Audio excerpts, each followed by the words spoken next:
እግዚአብሔር አይረሳንም ማለት መቼም አይረሳንም። እኔ በዚህ እርግጠኛ ነኝ። እግዚአብሔር መቼም ቢሆን እንዴትም ቢሆን በየትም ቢሆን አይረሳንም።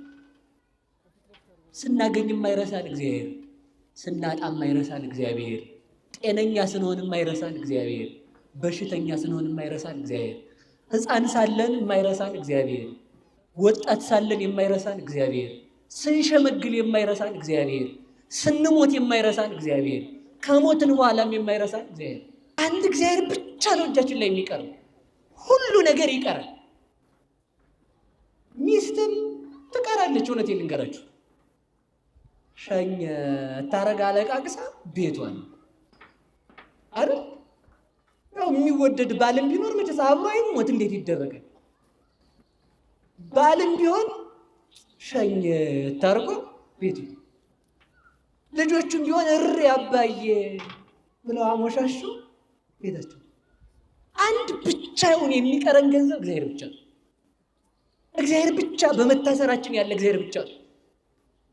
ባለመኖራችን ውስጥ ራሱ የነበረ እግዚአብሔር እኮ እንኳን በመኖራችን ውስጥ በማግኘታችንም የማናጣው እግዚአብሔር፣ በተውነውም ጊዜ የማይተወን እግዚአብሔር፣ በረሳነው ጊዜ የማይረሳን እግዚአብሔር፣ በወደድነው ጊዜ ብቻ ሳይሆን በጠላነው ጊዜ የማይጠላን እግዚአብሔር ነው። እኔ ግን የሚገርመኝ በወደድነው ጊዜማ እንደው እሱ ራሱ እኮ ብሏል። ይኸውላችሁ እግዚአብሔር እንደሚወዳችሁ እርግጠኛ መሆን ያውቃል። ልንገራችሁ፣ የሚወዷችሁን ብትወዱ ምን ጥቅም አለው? የእግዚአብሔር ልጅ ተሆኑ ዘንድ የሚጠሏችሁን ምን በሉ አለን? የሚጠሏችሁን ውደዱ ያለን አምላክ ስንጠላው አይወደንም? ይወደናል። ዘንዶ የተባለ ሞት ነው። አለሎ የተባለ ስልጣነ መለኮቱ ነው። ስጋ የተባለው ክርስቶስ በመስቀል ላይ ሆኖ አምላኬ አምላኬ ለምን ተውከኝ ብሎ ዳዊት የተናገረውን ትንቢት የጮሃት ያቺ ቃል ናት። ያንን ያ ዘንዶ አለሎ ሳይሆን ስጋው ሸቶት እንደመጣ አለሎውንም ሳያይ ስጋውን እያየ በስጋው ሽታ አለሎውን እንዳዋጠው ዲያብሎስም ሞትም የክርስቶስን አምላክነቱን ሳያይ አምላኬ አምላኬ ለምን ተውከኝ የምትለውን ቃል ተጠቅሞ እንደ አብርሃም እንደ ይስሐቅ እንደ ያዕቆብ ስጋ መስሎት የክርስቶስን ስጋ የስጋውን ድምፅ ሽታ የተባለው አምላኬ አምላኬ ለምን ተውከኝ አባ ነፍሴን አደራ የምትለው ይችን ቃል ሰምቶ ሞት መጥቶ መለኮቱን ሳያይ እንደ ሰውነቱ ምን አለው ይላል ዋጠው። የዚያን ጊዜ በሞት ጥላ የተያዙ ሆድ ሲሰነጠቅ የሆድ ዕቃ እንደሚወጣ በሞት የተያዙ አዳምና ሔዋን እስከነ ልጅ ልጃቸው ነፃ ወጡ ይላል። እሱ ሞቶ ነፃነትን ለሰበከልን አምላክ ክብርና ምስጋና ይሁን። ስለዚህ ይሄን አሳወቃቸው። ቆዩ፣ ይሄን አሳወቃቸው፣ ይሄን ገለጠባቸው። ሊቃውንት የተረጉሙት ዳንኤል የአብ ምሳሌ ነው። ዘንዶ የዲያብሎስ ምሳሌ ነው። አለሎ የመለኮት ምሳሌ ነው። እሳቱ የስልጣነ መለኮት ምሳሌ ነው። ያቺ ዘንዶ የተሸነገለባት ስጋ የተባለችው ዲያብሎስ እስከ ዕለተ ምጽአት ድረስ ክርስቶስ እስከሚሰቀል ድረስ የተሸነገለባት ስጋ። አሁን ደግሞ መናፍቃን ወይንም ሌሎች ቤተ እምነቶችን ልክ አይደለም ክርስቶስ ነቢይ ነው እያለ የሚሸነግልበት የማታለሉ ስራ ነው። ክርስቶስ የባሕርይ አምላክ ነው። ለስም አጠራሩ ክብርና ምስጋና ይድረሰው። እንዲህ አድርጎ ሁለት ነገርን አጋለጣቸው። በዚህ የተነሳ ዳንኤልን ለመግደል ምን መከሩ? ማንም ሰው እንዳይጸልይ የሚል መከሩ። እየሰማችሁ ነው? ማንም ሰው እንዳይጸልይ የሚባል ትጸልያላችሁ? አትጸልዩ? አቤት እንጸልያለን። ደራ ስለምትወዱ ማለት ነው አይደል?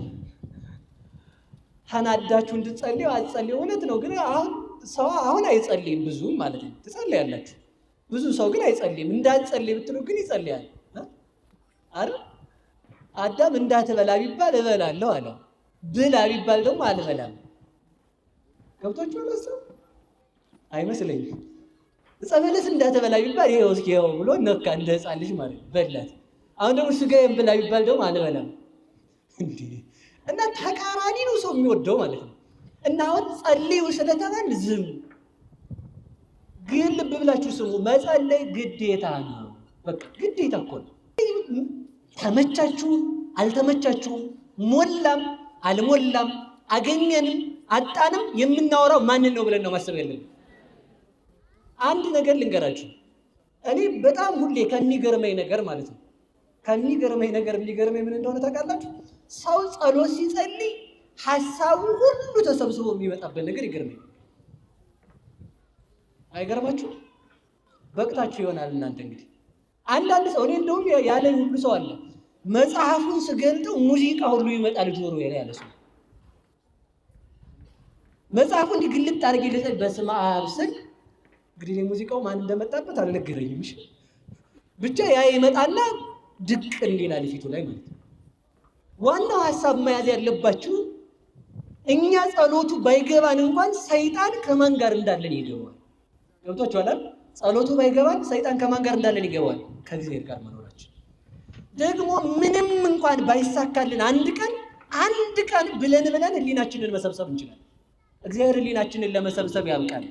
ድሮውንስ እኛ ገና ይኸውላችሁ ክንፍ ያወጣልን እንደው ጉራም አናብዛ። እውነቴን ነው። ልብ ይሰብሰብልኝ ብትሉኝ አይቻልም። እኔ አንድ መድኃኒት ከጠቀማችሁ ልንገራችሁ። ጸሎት ስንጸልይ ከጸሎቱ ጋር አብረን እንድንሆን ከፈለጋችሁ አንድ ሐሳብ ልንገራችሁ። እሱ ምንድነው? የምንጸልየውን መስማት። እስኪ በሉ የምንጸልየውን እርግጠኛ ነኝ ለ10 ደቂቃ ሰምታችሁት 15ኛው ደቂቃ ላይ ይዟችሁ ጭልጥ ነኝ። 15ኛው ላይ ማለት ግን ምን ማድረግ ነው? አሁንም መልሶ አቡነ ዘበሰማያት ቀዩ አባቴ ሆይ ነው ያሉት ብሎ መስማት። ያን እዚህ ጋር ከዚህ የሚወጣው በዚህ መስማት። ለምን በዚህ ነው እያስገባ እዚህ ጋር የሚረብሽው። ጆሮን ኮንትሮል ለማድረግ የምንጸልየውን መስማት እንድንሰማ እግዚአብሔር ይርዳል። እንደው ካነሳሁት አንጻር ነው እንጂ ርዕሴ አይደለም። ጥያቄ ልጠይቃችሁ። ጸሎት አቋርጦ የሚያውቅ ሰው አለ እዚህ ውስጥ? አቋርጣችሁ ታውቃላችሁ? ታውቃላችሁ?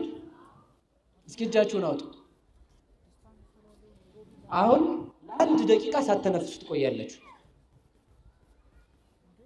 በሉ ጀምሩሽ። እኔ ልቅጠል። ይቻላል? ጸሎት ትንፋሽ ነው።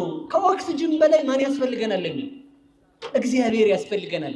ሁልጊዜም ቢሆን ማሰብ ያለብን ከማሸተው ከኦክስጅን ከምግብ ከፀሐይ ብርሃን በላይ ማን ያስፈልጋል? የኦክስጅን ባለቤት እግዚአብሔር ያስፈልገኛል።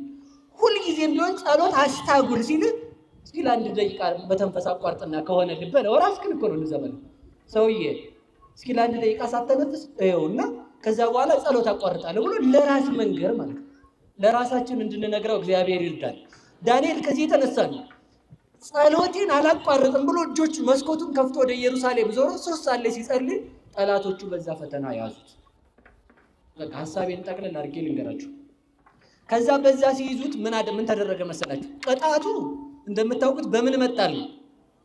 በአንበሳ ጉድጓድ መጣል። ለተራበ አንበሳ መሰጠት ነው። ሌላ ነገር ነው ልነግራችሁ የፈለኩት። ከዛ በኋላ ያንን አስበው እነሱ ዳንኤልን በዚህ ምክንያት ንጉሱ ሊያድነው ቢልም የለም ሕግ አይሻርም። እንደው ጎበዝ ሰው ለመግደል ሕግ ከሻሩ ሰው ለማዳን ብንሽር ምን ችግር አለ? ቢያንስ ሰው ለማዳን መሻር የጸሐፍት ፈሪሳውያን ሕግ ይሄ ነው። ሰው ለመግደል ሕግ አይፈርስም ብለው አወጡ። አንድ ሰው ለማዳን ግን አንድ ቀን አልተው። አንድ ሰው ለመግደል ግን ያን ያህል ሳምንት ሲመክሩ ሰምተው መሞት አለበት አሉት ንጉሱ። ከዛ በኋላ ንጉሱ ስለ ዳንኤል እያለቀሰ የምታመልከው አምላክ ያድንህ ብሎት አንበሳ ጉድጓድ አዘጋው። ምን ጊዜም ቢሆን የሚቀረን አንድ እግዚአብሔር ብቻ ነው። እስኪ በሉ ምን ጊዜም የሚቀረን በሉ ማን ብቻ ነው? ማን ብቻ ነው? አንድ እግዚአብሔር ብቻ ነው እጃችን ላይ የሚቀረው። ሁሉ ነገር ይቀራል። ሚስትም ትቀራለች። እውነቴን ልንገራችሁ ሸኝ ታረጋ አለቃቅሳ ቤቷን አይደል? ያው የሚወደድ ባልም ቢኖር መቼስ አብሮ አይሞት እንዴት ይደረጋል? ባልም ቢሆን ሸኝ ታርጎ ቤቱ፣ ልጆቹም ቢሆን እሪ አባዬ ብለው አሞሻሹ ቤታቸው። አንድ ብቻውን የሚቀረን ገንዘብ እግዚአብሔር ብቻ ነው። እግዚአብሔር ብቻ በመታሰራችን ያለ እግዚአብሔር ብቻ ነው። ባለመኖራችን ውስጥ ራሱ የነበረ እግዚአብሔር እኮ እንኳን በመኖራችን ውስጥ በማግኘታችንም የማናጣው እግዚአብሔር፣ በተውነውም ጊዜ የማይተወን እግዚአብሔር፣ በረሳነው ጊዜ የማይረሳን እግዚአብሔር፣ በወደድነው ጊዜ ብቻ ሳይሆን በጠላነው ጊዜ የማይጠላን እግዚአብሔር ነው። እኔ ይህን የሚገርመኝ በወደድነው ጊዜማ እንደው እሱ ራሱ እኮ ብሏል። ይኸውላችሁ እግዚአብሔር እንደሚወዳችሁ እርግጠኛ መሆን ያውቃል። ልንገራችሁ፣ የሚወዷችሁን ብትወዱ ምን ጥቅም አለው? የእግዚአብሔር ልጅ ተሆኑ ዘንድ የሚጠሏችሁን ምን በሉ አለን? የሚጠሏችሁን ውደዱ ያለን አምላክ ስንጠላው አይወደንም? ይወደናል። ስለዚህ ተመልከቱ፣ እግዚአብሔር ብቻ ይቀራል። ገንዘብ እጃችን፣ ሀብት ያልፋል፣ ጤናም ይጎርላል፣ እድሜም ያልፋል፣ እርጅና ይመጣል። በዚያን ሰዓት የማናጣው እግዚአብሔር ብቻ ነው። እግዚአብሔር ከሁላችን ጋር ይሁን። ስለዚህ ዳንኤል በዚህ ምክንያት ከአንበሳ ጉድጓድ ተጣለ። ለ7 ቀናት ያህል ከአንበሳ ጉድጓድ ዘጉት ይላል። ከምን ጉድጓድ? አይርዋቸው ነው የሚሆን። ቆይ እስኪ እያሉ ደግሞ ሲያስርዋቸው ነው የሰነበቱ። ተንኮላቸው፣ አይ ተንኮላቸው። እንኳን ግን አስራዋቸው። እውነቴን እኮ ነው። እስኪ በሉ እንኳን አስራዋቸው በሉ እንጂ። ለምን እየበሉ ሰንብተው ቢሆን ጠግበው ነው ያለኩት እንዳይሉ ማለት ነው። እርቧቸው ነው የተውት ዳንኤል። ከዛ ምን አደረገ መሰላችሁ? እግዚአብሔር ዳንኤልን ለመመገብ ከሰማይ መና ማውረድ ይችላል? ይችላል። ከሰማይ መና ማውረዱን ትቶ ማንን ላከለት? ዕንባቆም። ሁላችንም የተዘጋንበት ቦታ አለ። እግዚአብሔር በቅዱሳኑ በኩል ይጎብኘን። የሆነ የተዘጋብን ነገር አለ። የሆነ የተራበ ነገር ሊውጠን የተዘጋጃል። እግዚአብሔር ዕንባቆምን ይላክልን። ስለዚህ ዕንባቆምን ላከለት። ምን አለው መልአኩ ቅዱስ ሚካኤል መጥቶ ዕንባቆም ሰድ ዘንተ ምሳ ለዳንኤል፣ ይሄን ምሳ ለዳንኤል ውሰድለታል። ማን ነው የማይረሳን ያልኳችሁ? በሉ እግዚአብሔር አይረሳኝም በሉ ሁላችሁ። እሺ አሁን የተከዛችሁት ያዘናችሁት እግዚአብሔር ረስቷችሁ ነው? ሰው ንገሩኝ እንጂ ሰው ረስቷችሁ ነው? እግዚአብሔር ምን አገባችሁ እናንተ? ሰው ይርሳችሁ። ይረሳል እኮ ሰው ይረሳል። የማይረሳ እግዚአብሔር። ማዘን ያለብን እግዚአብሔር። ይሄም ማያሳዝነን እግዚአብሔር አይረሳንም። በቃ መቼም አይረሳን። እኔ በዚህ እርግጠኛ ነኝ። እግዚአብሔር መቼም ቢሆን እንዴትም ቢሆን በየትም ቢሆን አይረሳን። ስናገኝም አይረሳን እግዚአብሔር፣ ስናጣም አይረሳን እግዚአብሔር፣ ጤነኛ ስንሆንም አይረሳን እግዚአብሔር፣ በሽተኛ ስንሆንም አይረሳን እግዚአብሔር፣ ሕፃን ሳለን የማይረሳን እግዚአብሔር፣ ወጣት ሳለን የማይረሳን እግዚአብሔር፣ ስንሸመግል የማይረሳን እግዚአብሔር፣ ስንሞት የማይረሳን እግዚአብሔር፣ ከሞትን በኋላም የማይረሳን እግዚአብሔር። በሱ እንድንታሰብ ያደረገን አምላክ የተመሰገነ ይሁን።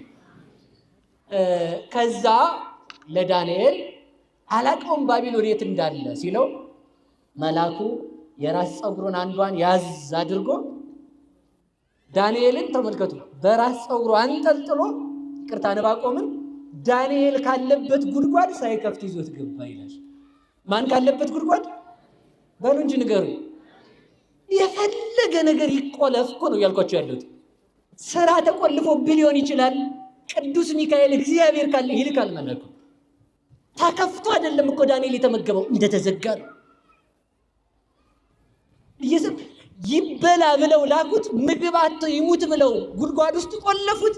እግዚአብሔር ግን ከሰማይ መና ማውረድ እንኳን እየተቻለው ስራውን ለማስደነቅ ለአጫጆች ምሳ ይዞ የሚሄድ ዕንባቆምን በራስ ፀጉሩ አንጠልጥሎ ይዞት ሄዶ ጉድጓዱን ሳይከፍት ይዞት ገባ። ሕያው እግዚአብሔር አምላካችን ወደ ተዘጋብን ነገር ሁሉ ይገባል።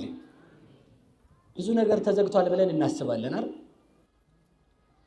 ይሄን ነገር እመኑ፣ እግዚአብሔር ይገባል ብለን ማመን አለብን። እግዚአብሔር የሚገባው ደግሞ ከፍቶ ነው ብለን ከሆነ እሱ ተሸጉዳል። እግዚአብሔር ሳይከፍት መግባት ይችላል። ያ ነገር እያለ ራሱ እንድንኖር ያደረገን ማን ስላለን? በሉ እንጂ ንገሩ። ያ ችግር እያለ ራሱ ማኖሩ እግዚአብሔር ስላለን። እንደ ጠላቶቻችን እንደ አጋንንት ክፋት እስካሁን እኮ መሬት ተከፍቶ ይውጠን ነበር። የሚጠብቀን እግዚአብሔር ብቻ ስላለ የማንጠፋው ከእግዚአብሔር ምሕረት የተነሳ ከኛ ደግነት አይደለም።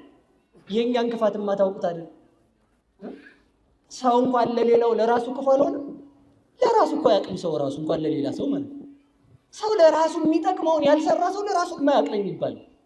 መቼም ወርቅ ይዞ ወርቁን በከረሚላ ሲለውጠው ብታዩ አይ ጀል ወገሌ ይባላል። አይባልም ወይ? ታዲያ እግዚአብሔርን ያህል ነገር በእንቅልፍ ስንለውጠው አልጀልም?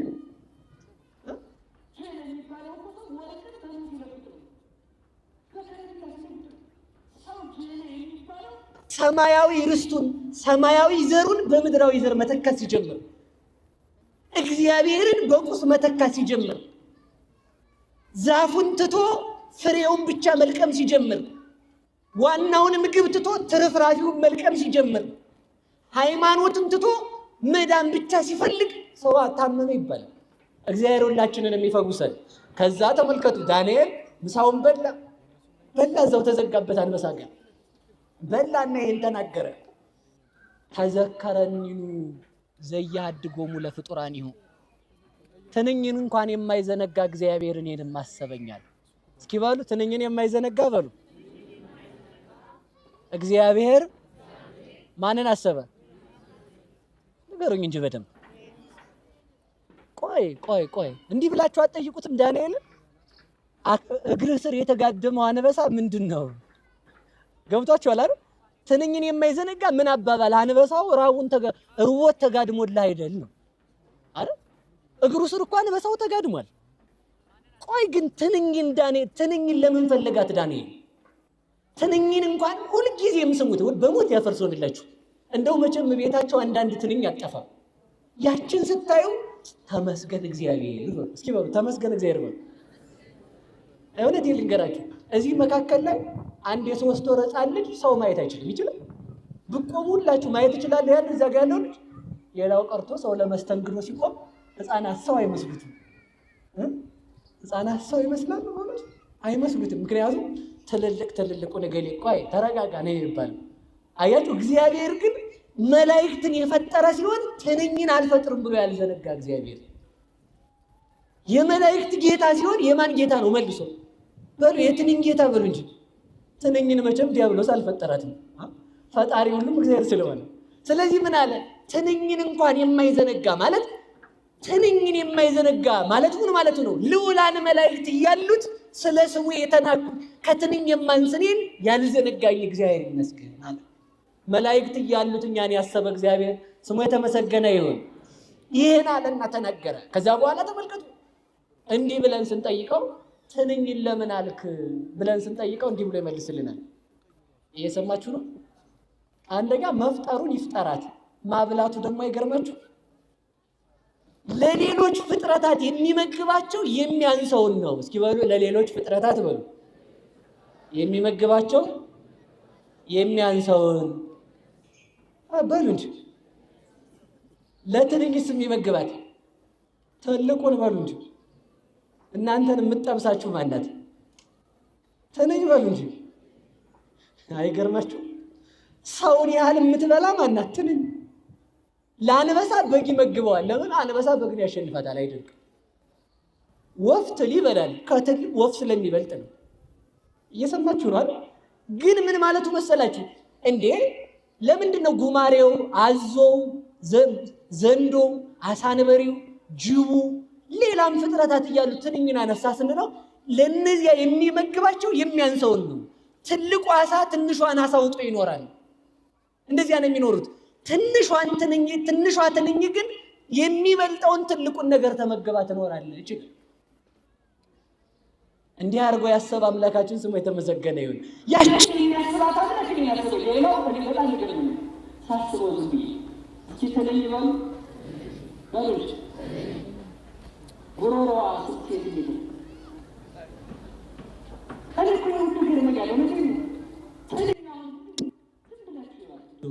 ምን እያልን ነገር በጣም ትንሽዬ ናት። አፈርቶ በዚያች አፍ ደግሞ የሚገባው እንዳያንቃት ጠብቆ ደግሞ ማኖሩ ማለት ነው። በጣም ነው የሚገርመው እኮ እግዚአብሔር ስራ። ትንኝን እንኳን የማይዘነጋ እግዚአብሔር አሰበኝ ማለት ሰው ከትንኝ አይሻልም ወይ? ሰው ከትንኝ አይበልጥም? በሉ ነገር ሰው ከትንኝ አይበልጥም ወይ?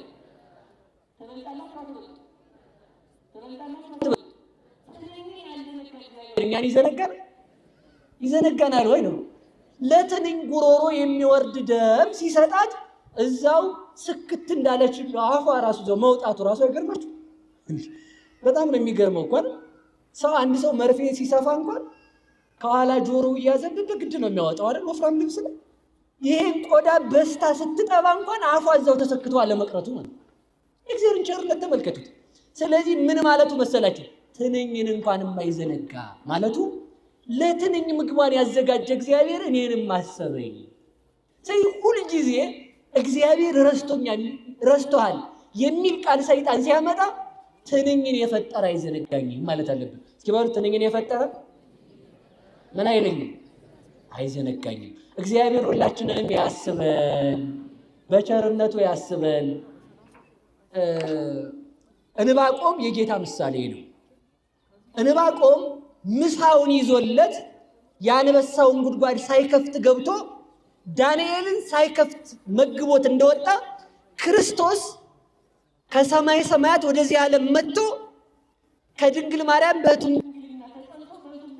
ተወልዶ ስጋውንና ደሙን ቆርሶ ከሚውጠን ከሚያስፈራ አንበሳ ከዲያብሎስ አድኖናል።